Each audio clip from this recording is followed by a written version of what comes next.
Hello friends, welcome to cinema Kahani YouTube channel. जदि आपण ही channel नुआ आउ ए पर्यंत ए चैनल को सब्सक्राइब करना ताहले प्रथमे जाई चैनल को सब्सक्राइब करंतु, बेल आइकन को प्रेस कर दियंतु, वीडियो को लाइक करंतु, वीडियो को सोशल मीडिया प्लेटफॉर्म्स रे शेयर करंतु आउ मूवी स्टोरी एंजॉय करंतु। हेलो फ्रेंड्स, केमती अच्छे आपण मैंने मु आशा करछि आपण हमर प्रीवियस 3टा वीडियो द विचेस, शॉर्टकट आउ भूल भुलैया 3 रो स्टोरी बहुत भल एंजॉय करथिबे। जदि आपण ए पर्यंत से सब वीडियो देखि नाहंती ताहले एही वीडियो रो डिस्क्रिप्शन सेक्शन नो लिंक पाई जांतु आउ से सब वीडियो एंजॉय करंतु। आज आम देखा हॉलीवुड फिल्म रैम्पेज रो स्टोरी। रैम्पेज गोटे American science fiction monster film. Gene manipulation रो नेगेटिव इफेक्ट द्वारा केमिति किछि नॉर्मल जीव म्यूटेट होई मॉन्स्टर्स रे कन्वर्ट हुअंती एवं गोटे शहर को डिस्ट्रॉय करंती आउ सेमानंगु शहरवासी केमिति रक्षा पांती, एहा होछि फिल्म रो ओवरऑल स्टोरी। सो आउ डेरी न करी आमे आरंभ करिबा आज रो सिनेमा रैम्पेज।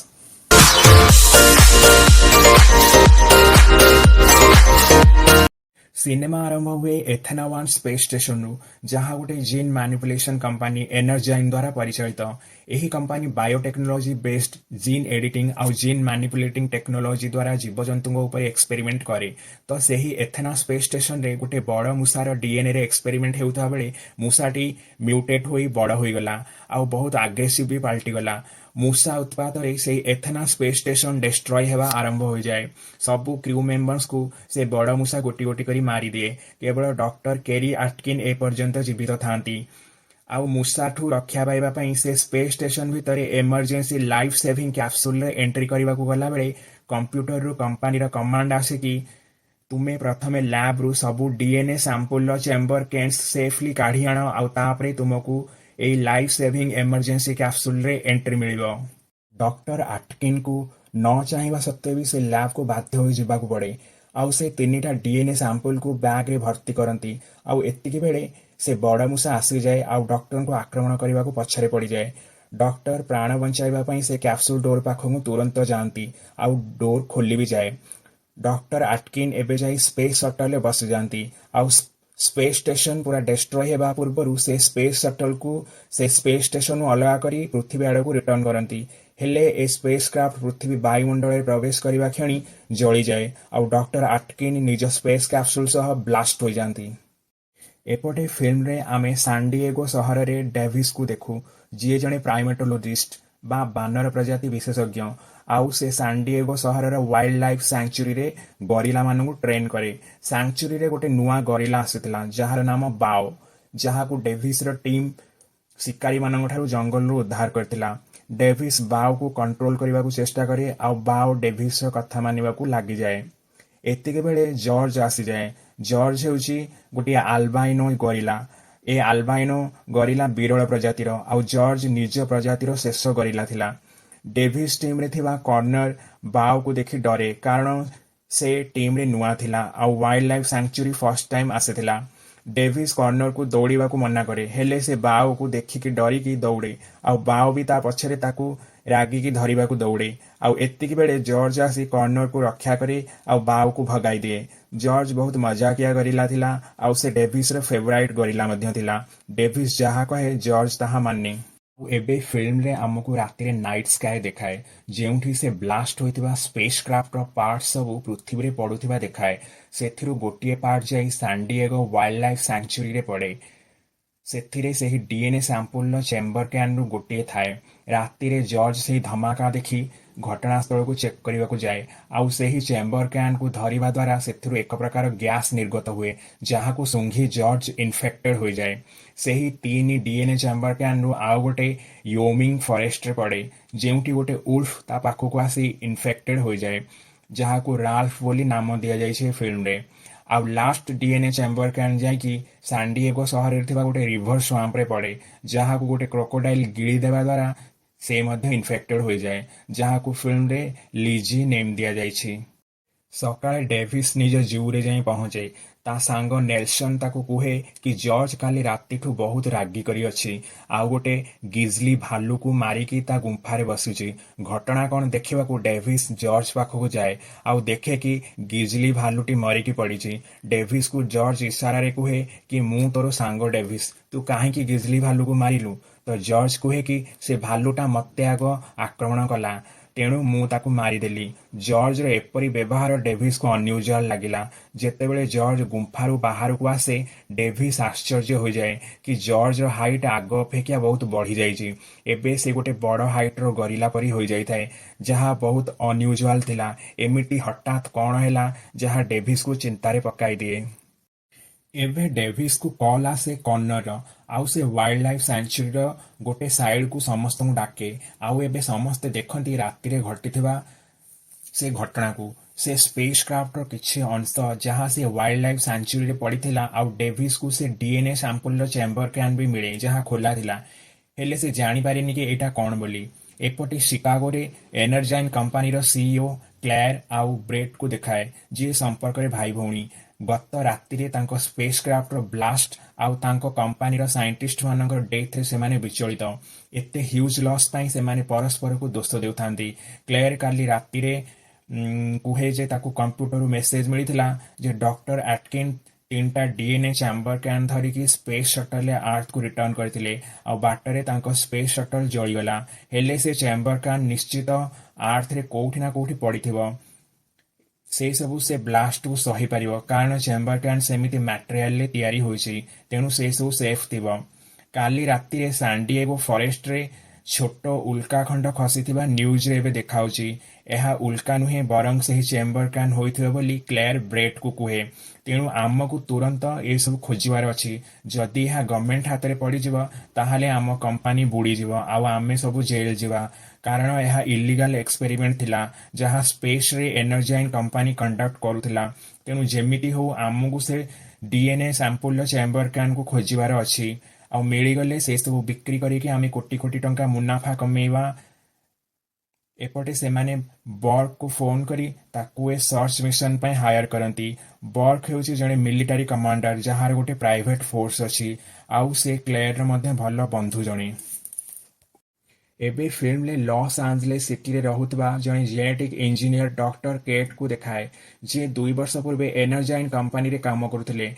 ଡକ୍ଟର କେଟ୍ ଟିଭିରେ ନ୍ୟୁଜ୍ ଦେଖନ୍ତି କି ଗତ ରାତିରେ ଏନର୍ଜାଇନ୍ କମ୍ପାନୀର ସ୍ପେସ୍ ଷ୍ଟେସନ ସ୍ପେସ୍ରେ ବ୍ଲାଷ୍ଟ ହୋଇଯାଇଛି, ଆଉ ତାହାର ସ୍ପେସ୍ କ୍ରାଫ୍ଟର କିଛି ଜଳନ୍ତା ଅଂଶ ୱିମିଂ ଫରେଷ୍ଟ, ସାଣ୍ଡିଏଗୋ ରିଭର ସ୍ୱାମ୍ପ ଆଉ ସାଣ୍ଡିଏଗୋ ୱାଇଲ୍ଡ ଲାଇଫ୍ ସାଙ୍କ୍ଚୁରିରେ ପଡ଼ିଛି। ଆଉ ଏପଟେ ସାଣ୍ଡିଏଗୋ ୱାଇଲ୍ଡ ଲାଇଫ୍ ସାଙ୍କ୍ଚୁରିରେ ଗୋଟେ ଗରିଲାର ହାଇଟ୍ ବି ଆବନର୍ମାଲ ଭାବେ ଗୋଟିଏ ରାତିରେ ବହୁତ ବଢ଼ିଯାଇଛି। ଏହିସବୁ ନ୍ୟୁଜ୍ ଦେଖିକି ଡକ୍ଟର କେଟ୍ ତୁରନ୍ତ ଲସ୍ ଆଞ୍ଜେଲେସ୍ ସିଟିରୁ ବାହାରନ୍ତି ସାଣ୍ଡିଏଗୋ ୱାଇଲ୍ଡ ଲାଇଫ୍ ସାଙ୍କ୍ଚୁରିକୁ, କାହିଁକିନା ସେ ଜାଣିଥିଲେ ଯେ ସେ ଗରିଲା ସାଙ୍ଗେ କ'ଣ ହୋଇଥିବ ବୋଲି। ଏପଟେ ବର୍ଗ ହେଲିକପ୍ଟରରେ ନିଜ ପୁରା ଟିମ୍ ସହ ସେ ୱିମିଂ ଫରେଷ୍ଟକୁ ଆସେ, ଆଉ ସେ ଘଟଣାସ୍ଥଳକୁ ଖୋଜିକି ବାହାର କରେ, ଆଉ ଭିଡ଼ିଓ କନଫରେନ୍ସରେ କ୍ଲେୟାରକୁ ଜଣାଏ କି ସେ ଚେମ୍ବର କ୍ୟାନ୍ ମିଳିଗଲା, ହେଲେ ତାହା ପୁରା ଡ୍ୟାମେଜ୍, ଆଉ ପାଖରେ ବହୁତ ଉଲ୍ଫ ମରିକି ପଡ଼ିଛନ୍ତି। ଆଉ ଏଥିରୁ କ୍ଲେୟାର ବୁଝିଯାଏ କି ନିଶ୍ଚିତ କୌଣସି ଉଲ୍ଫ ଉପରେ ଏହାର ପ୍ରଭାବ ପଡ଼ିସାରିଛି, ଆଉ ସେ ଇନଫେକ୍ଟେଡ୍ ହୋଇଯାଇଛି।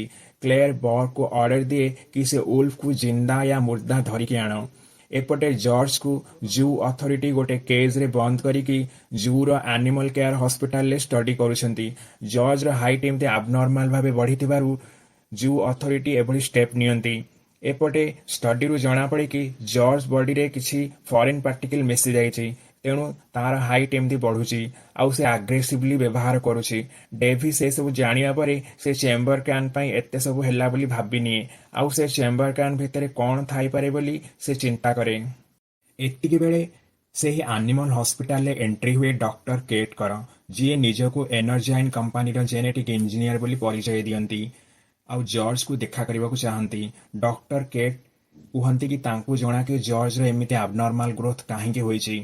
ତ ଏଠି ଡେଭିସ୍କୁ କେଟ୍ଙ୍କ ଠାରୁ ଜଣାପଡ଼େ କି ଏନର୍ଜାଇନ୍ କମ୍ପାନୀ ଜୀବଜନ୍ତୁଙ୍କ ଡିଏନ୍ଏ ସାମ୍ପଲରେ କ୍ରିସ୍ପର ଜେନେଟିକ୍ ଏଡିଟିଂ କରେ, ଆଉ ସେମାନେ ଶାର୍କ, ବ୍ଲୁ ହ୍ୱେଲ୍, ବିଟଲ୍, ଚିତା ଆଦି ପ୍ରାଣୀଙ୍କର ଡିଏନ୍ଏ ସାମ୍ପଲକୁ ମିକ୍ସ କରି ଗୋଟେ ହାଇବ୍ରିଡ୍ ଡିଏନ୍ଏ ସାମ୍ପଲ ବନାଇଛନ୍ତି, ଯାହାକୁ ଯେକୌଣସି ବି ଜୀବ ଉପରେ ପ୍ରୟୋଗ କଲେ ତାର ପ୍ରଭାବରେ ସେହି ଜୀବଠାରେ ଶାର୍କ ପରି ଲାଇଫ୍ ଟାଇମ୍ ଗ୍ରୋଥ, ବିଟଲ୍ ପରି ସର୍ଟ ଡିଷ୍ଟାନ୍ସ ଫ୍ଲାଇଂ, ଆଉ ଚିତା ପରି ରନିଂ କରିବାର ଆବିଲିଟି ଦେଖାଯିବ।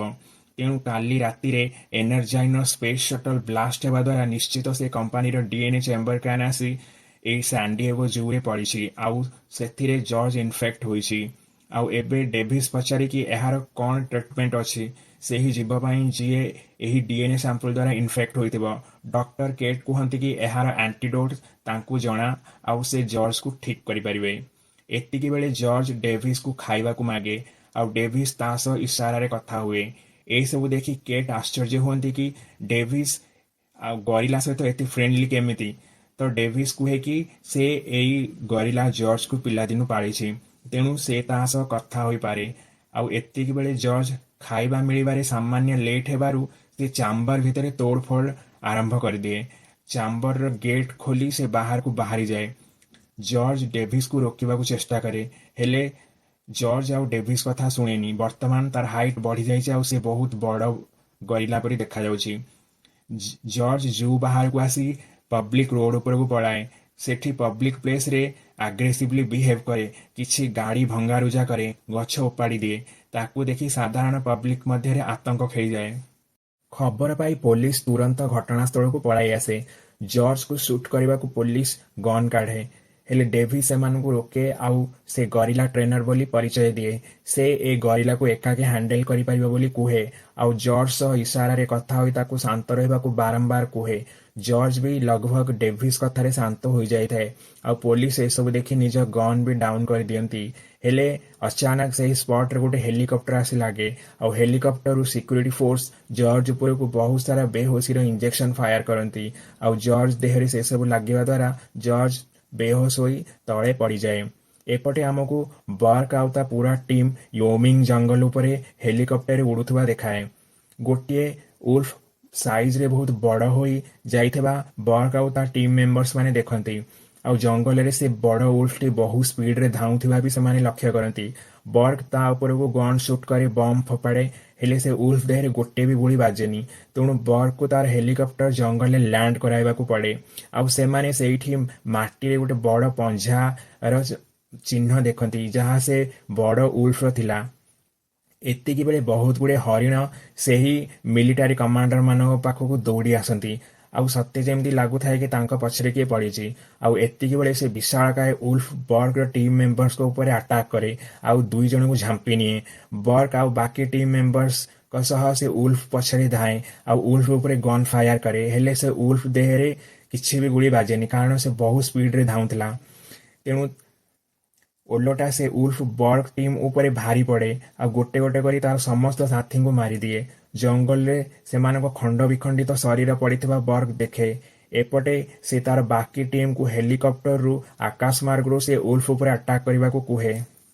ବାକି ଟିମ୍ ଅର୍ଡର ପାଇ ସେ ଉଲ୍ଫ ଉପରେ ହେଲିକପ୍ଟରରୁ ଆକାଶମାର୍ଗରୁ ଆଟାକ୍ କରନ୍ତି, ହେଲେ ସେ ଉଲ୍ଫ ଗୋଟେ ପାହାଡ଼ ଉପରେ ଚଢ଼ି ସେ ହେଲିକପ୍ଟର ଉପରକୁ ଲମ୍ଫ ଦିଏ ଆଉ ସେ ହେଲିକପ୍ଟର ବାଲାନ୍ସ ହରେଇକି ପାହାଡ଼ରେ ପିଟି ହୋଇ ତଳେ ପଡ଼ି କ୍ରାସ୍ କରିଯାଏ ଆଉ ବର୍କର ସବୁ ସାଥୀମାନେ ମରିଯାଆନ୍ତି।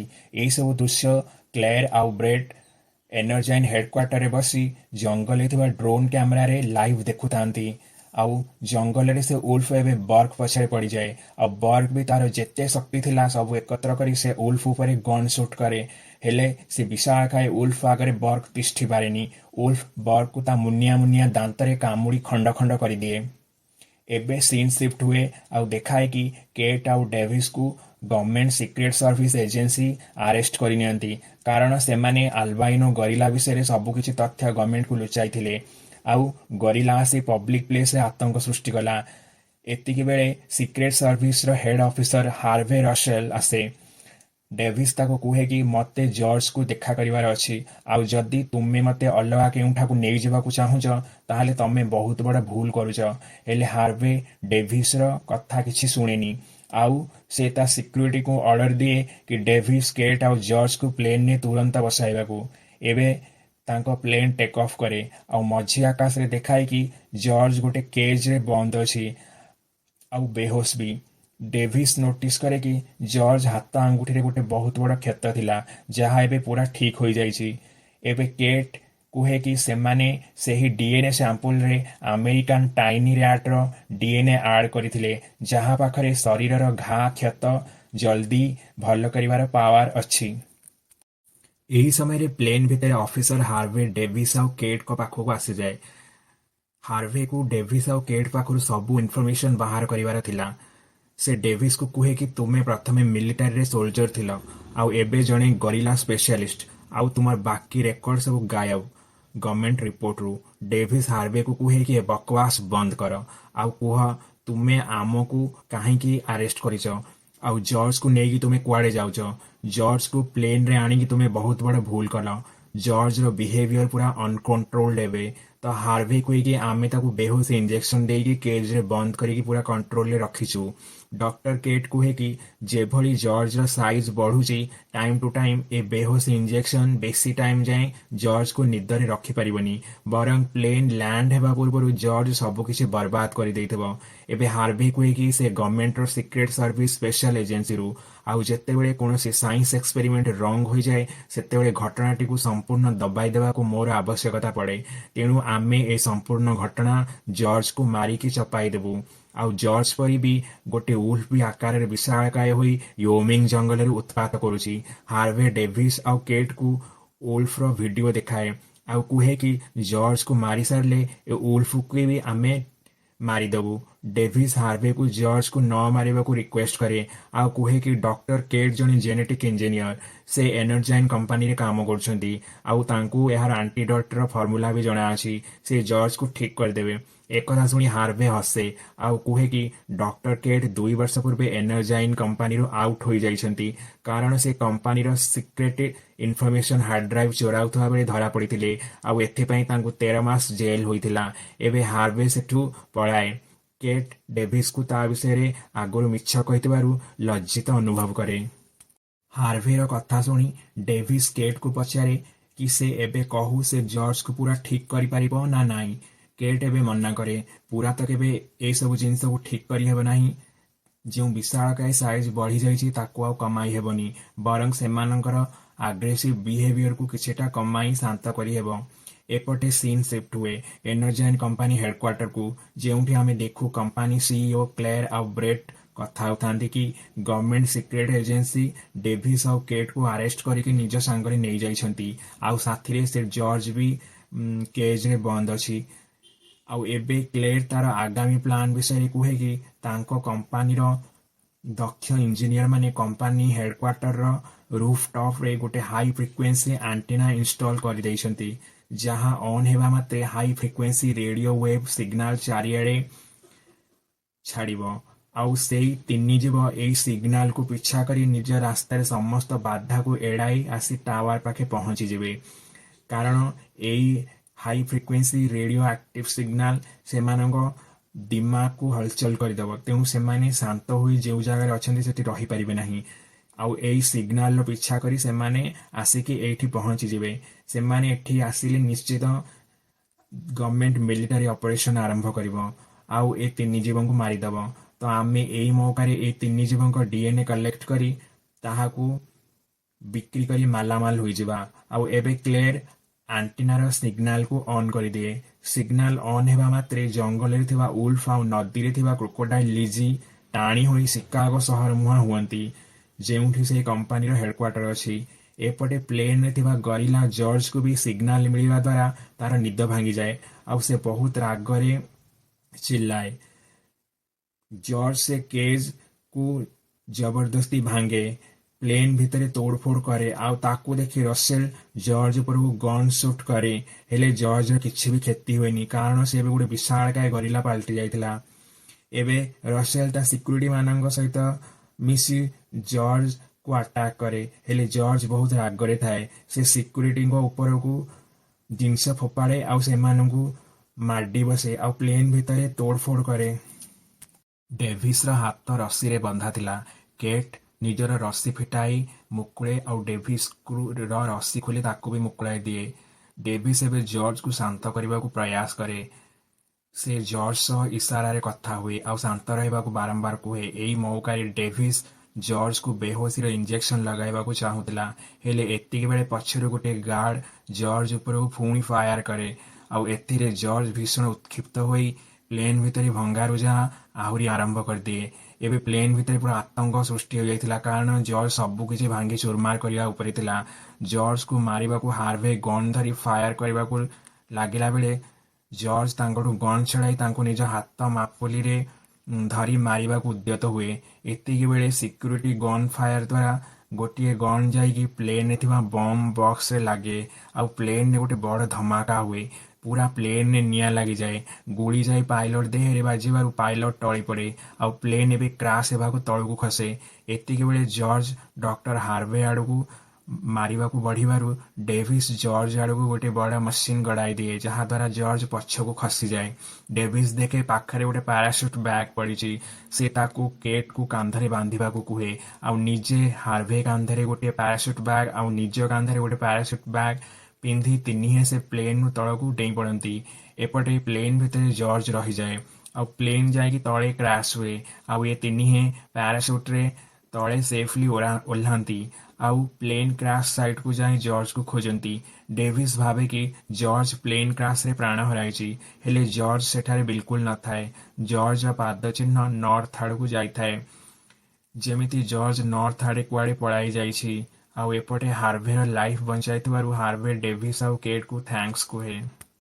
एपटे एनर्जाइन कंपानी हेडक्वार्टर रे एफबीआई सिक्यूरिटी ऑफिसर माने पहुंची जाती कहीं सेमानंग पाखे इंटेलिजेंस यूनिट रु खबर मिली थाए कि एक खतरनाक साइंस एक्सपेरिमेंट एनर्जाइन कंपानी करुछि आउ सबु जीवजंतु को डीएनए मॉडिफाई करिकि सेमानंगर रूप आकार और गुण में परिवर्तन करी आतंक खेलाउछि तेणु सेमाने क्लेयर आउ ब्रेड को अरेस्ट करने पहुंची जाती एपटे क्लेयर सबु दोष केट मुंडे लदी दिए केट एपरी खतरनाक एक्सपेरिमेंट करी जीवजंतु का डीएनए मॉडिफाई करथुआ बोली एफबीआई एजेंट्स को आगे सफेई दिए क्लेयर सबु तक दोष केट उपरे लदी दे कुहे जे केट को ए काम पई अतीत रे जेल मध्ये होइतिला एबे एफबीआई ऑफिसरंकर टार्गेट रे केट आसी जाए एपटे प्लेन क्रैश साइट रे केट को डेविस कुए कि तमे जणे स्वार्थी मनीष जी निज स्वार्थ पाई मते मिछ कही अंधार रे रखिल केट प्रत्युत्तर रे कहे कि से मनीष मानक कहीं पसंद करेनी बरं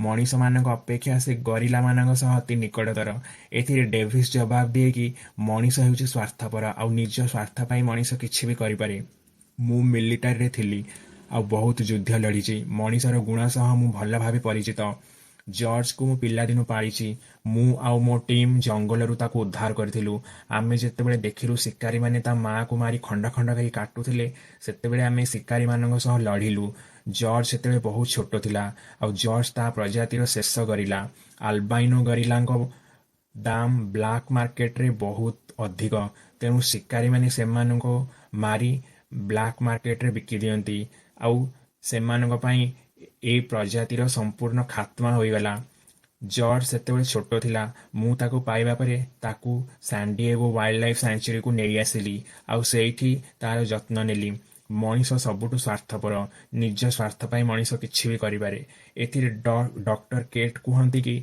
सबु मनीष स्वार्थपर नुहंती सेमानक मध्य बहुत भल लोक भी अछंती एटा भल कथा कि जॉर्ज गरिला हो कि भी मनीष उपर विश्वास करुची जेतेबेले से देखिथिला शिकारी माने ता माँ को मारुछंती फिर भी से बड़ होई मनीष सह मिसुची से तुम परी मनीष विषय भाबुनी एबे केट डेविस को निज लाइफ स्टोरी कुहे कि मु कॉलेज पर क्रिस्पर जीन एडिटिंग रे रिसर्च आरंभ कली सेतेबेले मोर एकमात्र भाई बहुत बेमार पड़गला ता रोगर ट्रिटमेंट कोठी भी होई पारला नाही हेले मते विश्वास थिला कि क्रिस्पर टेक्निक रे यह संभव होई पारिबो एहा परे मु एनर्जाइन कंपनी जॉइन कली आउ जेनेटिक इंजीनियर भाबे सेठी रिसर्च आरंभ कली आउ सेठी मु भाईर रोगर भल करिया पई क्रिस्पर उपरे काम आरंभ कली आउ जेतेबेले मु भाईर रोगर समाधान पाइली आउ एहार एंटीडोट तैयारी कली सेतेबेले मते जणा पड़िला कि क्लेयर एनर्जाइन सीईओ एक खतरनाक साइंस एक्सपेरिमेंट कंडक्ट करुछंती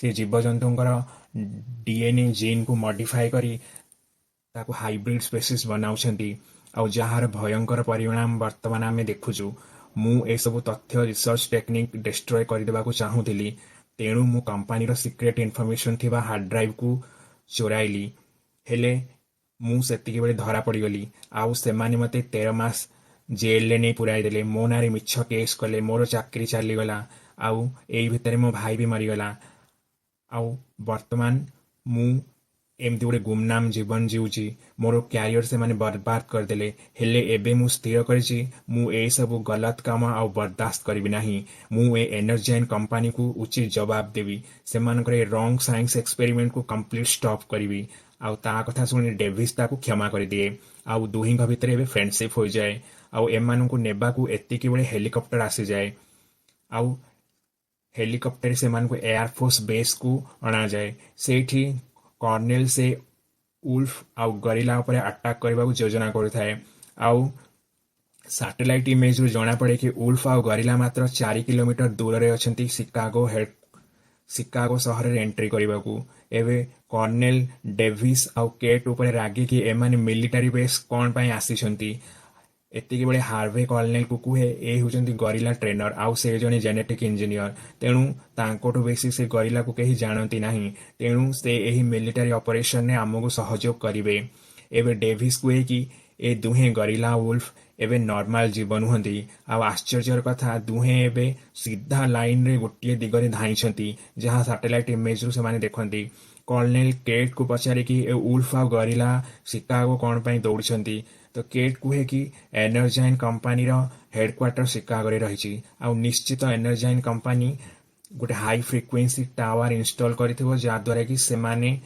ए जीव माननकू अट्रैक्ट करी कि तांको बिल्डिंग आड़ो को टाणुछंती केट फर्दर कुहे कि एठी टाइम वेस्ट करबा अपेक्षा हमकू शिकागो जीवाकू हेबो डेविस और केट मिलिटरी बेस बाहर को आसती आउ देखती सेठी हेलिकॉप्टर थुआ होइछि आउ एतिकी बेले हार्वे आसी जाए डेविस भावे कि हार्वे से मानकू रोकिया पई आसीछि केट कुहे कि शिकागो रे एनर्जाइन रो हेडक्वार्टर रहिछि आउ सेठी निश्चित ए जीव मानकर एंटीडोट थिबो जहां वर्तमान जीव मानकर आक्रमणात्मक स्वभाव तांको पाखे जो परिवर्तन घटिछि ताकू कंप्लीट स्टॉप करि परिबो आउ कंप्लीट रिवर्स भी करि परिबो तेणु आमे सेठा को बाहरिछु ताकि गोटे बड़ विपत्ति को रोकी परिबो आउ एक कथा सुनी हार्वे से मानकू हेलिकॉप्टर की दिए आउ कुहे एनर्जाइन कंपनी रा पर्दाफाश करिया पई मु तुम सह अछि तापरे ए दुहे शिकागो आड़े बाहरती आउ कर्नेल एबे से गरिला आउ उल्फ उपरे आकाश रो हेलिकॉप्टर रे बम पकाए बहुत सारा गुड़ी फायर करे हेले से गरिला और उल्फ रो किछि भी क्षति हुएनी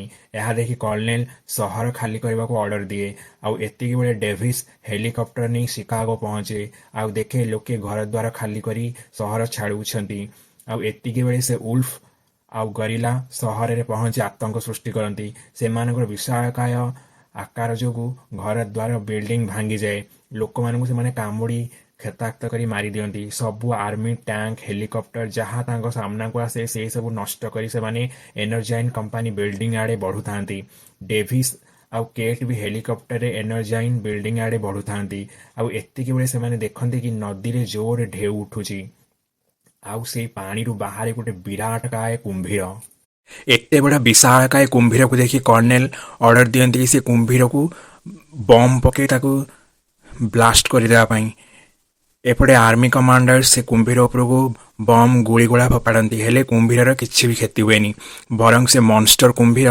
सबू आर्मी टैंक गाड़ी भांगी रुचि दिए मिलिटारी हेलिकॉप्टर को जीवंता चोबई दिए एवं कर्नेल डिसाइड करती कि से ए तीन मॉन्स्टर जीवन को सबुठु powerful bomb MOAB mother of all bomb use करी एमान को नष्ट करदेवे आउ एपटे डेविस केट एनर्जाइन बिल्डिंग रे प्रवेश करती आउ एंटीडोट खोजबार लगी पड़ती एपटे क्लेयर ब्रेट निज जिनस पैकिंग करी भागवा को रेडी होता क्लेयर सीसीटीवी रे देखे कि केट लैब रे एंट्री करी सेठी कौन खोजाखोजी करछि आउ एतिकी बेले केट को से एंटीडोट भी लैब रे मिल जाए क्लेयर ब्रेड सह गन धरिकी लैब रे एंट्री करे आउ गन पॉइंट रे सेमानको एंटीडोट रिटर्न करने को कहे क्लेयर कहे यही एंटीडोट सेमानको मॉन्स्टर साइज को कम करि परिबनी बरं सेमानको आक्रमणात्मक स्वभाव को किछिटा कम करि परिबो केट ठू गन पॉइंट रे से सब एंटीडोट क्लेयर नहीं जाए हेले केट से गोटे निज पाखे रखी दे थाए क्लेयर डेविस को गन शूट कर दिए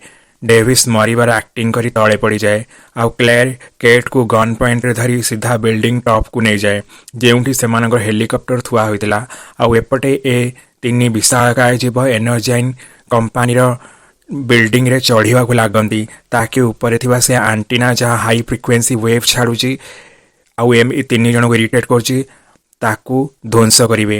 ଏତିକି ବେଳେ ଜର୍ଜ ଉପରକୁ ଆସିଯାଏ ଆଉ ତାଙ୍କ ହେଲିକପ୍ଟରକୁ ଭାଙ୍ଗିଦିଏ। ଆଉ ଡେଭିସ୍ ବିଲ୍ଡିଂ ଟପ୍କୁ ଆସିଯାଏ ଆଉ କେଟ୍କୁ ହେଲିକପ୍ଟର ଆଗରୁ ରକ୍ଷା କରେ। କେଟ୍ ଡେଭିସ୍କୁ କୁହେ କି ତା ପାଖେ ଗୋଟେ ଆଣ୍ଟିଡୋଟ୍ ଅଛି। ଡେଭିସ୍ କୁହେ ଏଇଟା ସେ ଜର୍ଜକୁ ଦେବ, ଯାହାଫଳରେ ସେ ନର୍ମାଲ ହୋଇ ବାକି ଉଲ୍ଫ ଆଉ କ୍ରୋକୋଡାଇଲକୁ ମାରିପାରିବ। ଡେଭିସ୍ ଗୋଟେ ପ୍ଲାନ୍ ଭାବେ। ସେ ଆଣ୍ଟିଡୋଟ୍କୁ ଚାଲାଖିରେ କ୍ଲେରର ପର୍ସରେ ପକାଇ ଦିଏ ଆଉ କ୍ଲେରକୁ ଜର୍ଜ ଆଡ଼କୁ ଜୋରରେ ଠେଲିଦିଏ। ଆଉ ଏତିକିବେଳେ ସେ ଜର୍ଜକୁ ଜୋରଦାର ପାଟିରେ ଡାକି ପକାଏ। ଜର୍ଜ ଆଟେନସନ୍ ଡାଇଭର୍ଟ ହୁଏ ଆଉ ସେ ଦେଖେ କି କ୍ଲେର ଆସି ଜୋରରେ ଧକ୍କା ହୋଇ ତା ଦେହରେ ପଡ଼ୁଛି। ଆଉ ଜର୍ଜ ତ ରାଗରେ ଥିଲା, ତେଣୁ ସେ କ୍ଲେରକୁ ତା ହାତରେ ଧରି ତାକୁ ଜିଅନ୍ତା ତା ପାଟି ଭିତରେ ପକାଇ ଗିଳିଦିଏ। କ୍ଲେର ସହ ସେ ଆଣ୍ଟିଡୋଟ୍ ବି ଜର୍ଜ ପେଟକୁ ଯାଏ ହେରି। ଏପଟେ ବିଲ୍ଡିଂ ତଳକୁ ବ୍ରେଟ୍ ଆସିଯାଏ ଆଉ ଭାଗୁଥାଏ। ତା ସାମ୍ନାରେ ହାର୍ଭେ ରସେଲ ଆସିଯାଏ।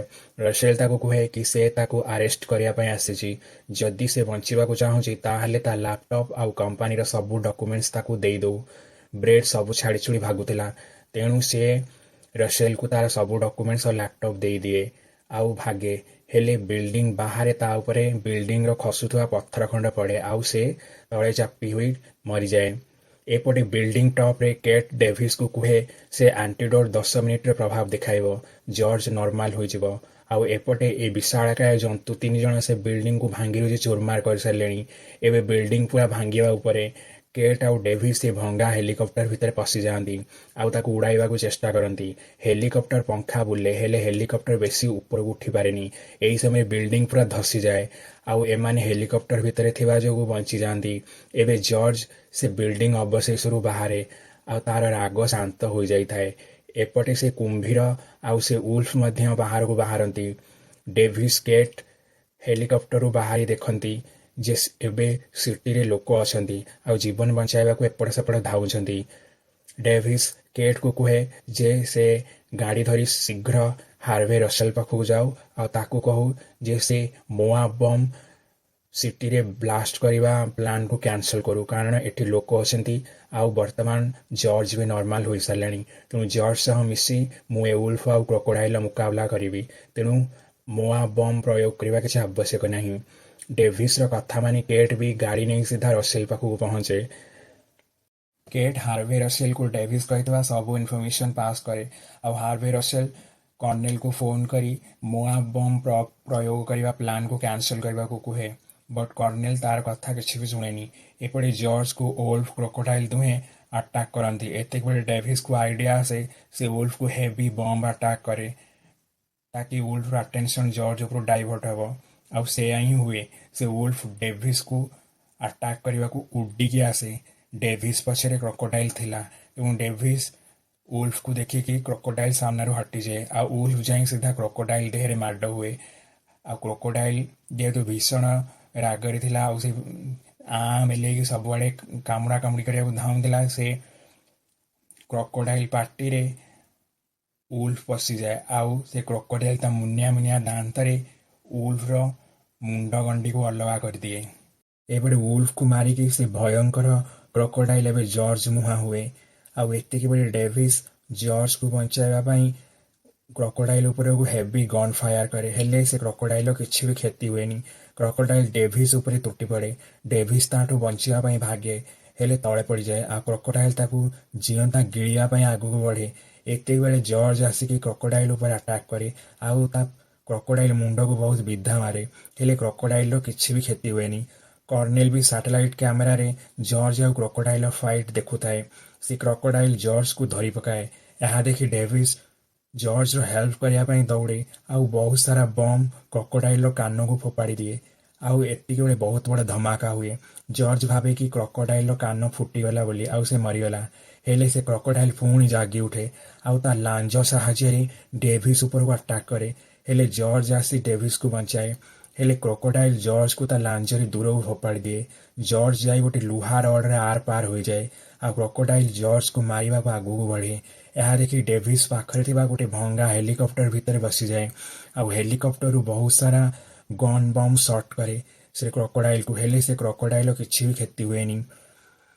ସେ କ୍ରୋକୋଡାଇଲ ଗୋଟେ ବିକଟାଳ ଆଁ କରି ହେଲିକପ୍ଟରକୁ ପୁରା ଗିଳିବାକୁ ଆସେ ଆଉ ହେଲିକପ୍ଟରକୁ ଦାନ୍ତରେ ଧରି ଦୂରକୁ ଫୋପାଡ଼ି ଦିଏ। ଡେଭିସ୍ ତା ଭିତରୁ ଆଗରୁ ବାହାରି ସାରିଥାଏ।